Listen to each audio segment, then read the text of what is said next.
You know, they're the invisible ingredients powering our entire modern world. I mean, without them, there's no green energy transition, no advanced defense, and definitely no smartphone in your pocket.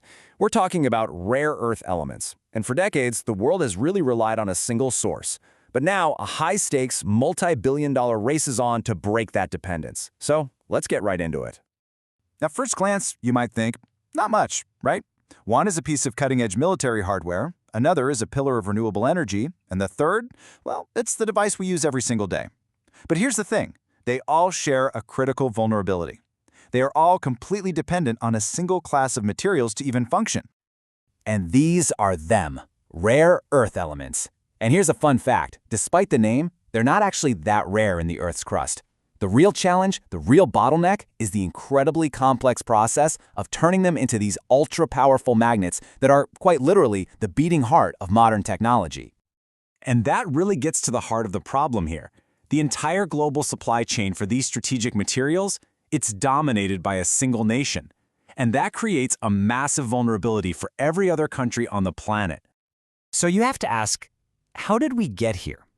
Well, for the last 30 years or so, China has strategically and just methodically built this dominant position in every single step of the rare earths value chain. Now, what's really fascinating here isn't just the mining. I mean, yeah, China mines about 70% of the raw materials.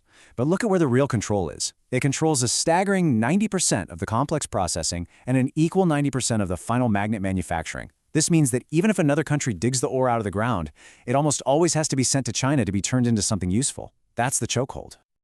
And listen, this isn't just some theoretical risk. Back in 2010, China actually restricted exports during a dispute with Japan, and it caused prices for some rare earths to surge by 1,000%. It was a massive wake-up call, showing everyone just how easily this supply chain can be weaponized. So, you can imagine, this vulnerability has kicked off a global scramble for alternatives. And one of the most ambitious new efforts we're seeing is India's massive push for self-reliance. The Indian government is putting some serious money on the table here. They've approved an $815 million, that's roughly 7,300 crore rupees, incentive scheme. And the goal is simple: build a domestic rare earth magnet industry pretty much from the ground up. Now, what's so smart about this is that the scheme isn't just about digging stuff out of the ground. It's focused on the most critical and technologically complex stages that China dominates, taking the processed rare earth oxides, converting them to metal, creating those specialized alloys, and then manufacturing the final, high-powered magnets. Okay, so the specific target is to build an initial capacity of 6,000 metric tons per year, and that's aimed at serving India's soaring demand for things like EVs and wind turbines. But how big of a deal is that really? What does that number actually mean in the grand scheme of things? Well, while the ambition is fantastic, this is where we need a serious dose of reality. Because building an alternative supply chain, it's a monumental task. And this just lays it all bare, right? India's goal of 6,000 tons is a vital start for sure, but it is absolutely dwarfed by China's current estimated capacity of 240,000 tons a year. Bridging that kind of gap is the work of decades, not years.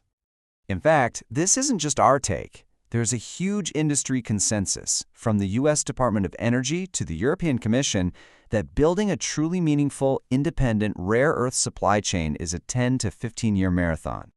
And it's not just about the time, you guys. It's the absolutely staggering cost. The International Energy Agency estimates that for the world to build a supply chain outside of China, it's going to require a cumulative investment of somewhere between $50 and $80 billion. And as this expert Rishabh Jain points out, even if you build it, competing on price is a whole other story. China's integrated, state-subsidized industry gives it this built-in cost advantage of 20 to 30%. I mean, unless you force people to, nobody wants to buy a magnet that's way more expensive. And the challenges just keep piling up. There's a huge technology gap, especially for the heavy rare earths that are crucial for EV motors. There's a critical shortage of talent. Get this, fewer than 500 qualified experts in the entire world. And on top of all that, you have long permitting delays and just immense capital costs. Okay, so with this mountain of challenges, what does a real blueprint for success actually look like? How can countries like India realistically build a resilient supply chain? Well, the answer is you can't just do one thing. You have to do everything at once. And India's National Critical Mineral Mission provides a great framework. It shows that you can't just build one factory or open one mine, you have to attack the problem from every single angle simultaneously. So what does that look like in practice? Well, it means boosting your own domestic exploration.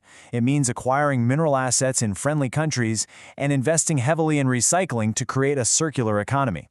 And crucially, it involves building international partnerships with allies like Australia, Japan, and the US to share costs, technology, and risk, all while developing a skilled workforce at home.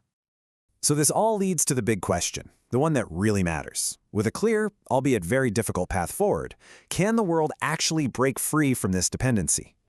Here's the bottom line. The challenge is immense, but it's not impossible. The strategy is understood. What it requires is sustained investment, political will, and international cooperation over a very, very long period of time. It is a marathon, and the starting gun has just been fired. And that leaves us with this fascinating paradox. The global demand for electric vehicles and wind turbines is exploding right now, today. But the project to secure the materials essential for that transition, that's going to take at least 15 years. So the question is, can the world build a new, resilient supply chain fast enough to meet the urgent demands of today?